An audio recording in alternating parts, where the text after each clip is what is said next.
Hi class, my name is Stephanie Moore. Today I'm going to talk to you about what life is like in jail. Every day you are told when to eat and when to sleep. When they call out your name for the mail delivery, you hope to hear your name. Maybe you never do hear your name because people in the outside world have either forgotten about you or no longer wish to communicate with you. You have limited communication with this outside world. Your children, your friends, your job, your family, your hobbies, everything you once enjoyed, those are all left behind. And it's just you, by yourself. This is the daily life of an inmate in jail. Now, I will say, I personally have never been to jail, although I know many people that have been. And that makes me interested in learning about what it is like to be an inmate. I wonder what it was like for them to be, how they live their daily life. I've used credible sources to gather my information for this speech. According to my class survey, none of my classmates have been to jail, so they don't know what it's like, but some people know other people who have been to jail, which makes my audience curious to know what their friends and or loved ones went through while incarcerated. The purpose of this speech is to inform you guys of what life is like in jail. I will begin my speech by explaining the strict scheduling of jail life, and I will also explain the effects jail has on an inmate's mental health while incarcerated, as well as when released. I would like to tell my audience about the strict scheduling of jail life. Prisoners do things on prison time.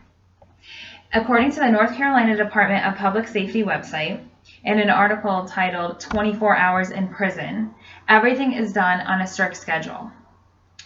You are told when to eat, go to sleep, and wake up. You only have an allotted time to do these things.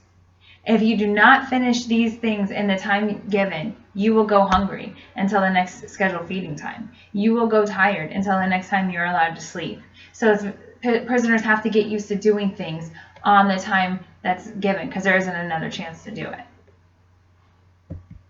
The same article explains that inmates repeat the strict schedule day after day.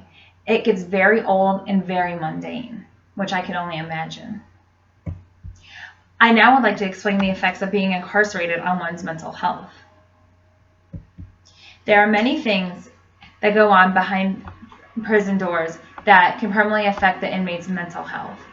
In an article titled The Effects of Incarceration on Mental Health, found on www.goodtherapy.org, published on March 15, 2013, written by Zon Valines, prison itself can exacerbate existing mental health issues and create new mental health issues.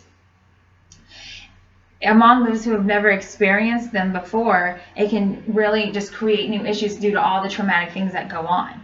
So you could go in there as someone who's never even had mental health issues before and come out with issues. Or maybe you had issues you didn't know about, or you suspected you had issues. You can go in there and come out and these issues can be exaggerated.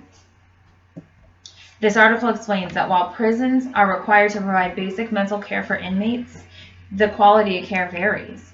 So this means, yes, everyone gets the care for it, but it doesn't mean it's going to be good care. It's almost like they have to give them something, so they don't really go above and beyond. It's just something to get them in and say that they're being cared for. So it's really nothing that can really help them.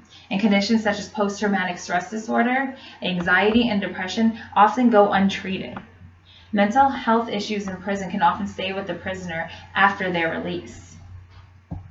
In that same article, they explain how the mental health issues developed in prison increase the risk of them reoffending, making it hard for them to re-enter society as a non-offending citizen. These mental health issues make them feel like just useless, and it often makes them revert back to doing the original thing that landed them in there in the first place.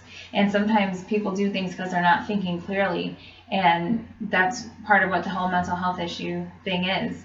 If people don't get treatment for these issues, they're just going to keep, it's a vicious cycle. They're just going to keep doing what they did before.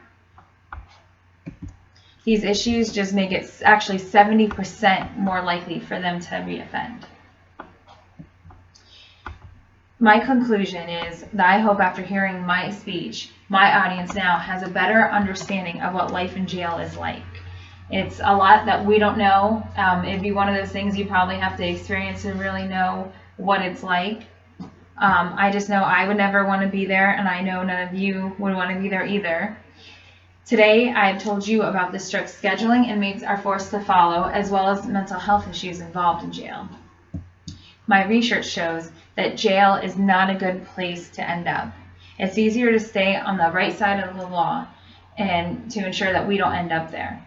Thank you for listening to my speech today.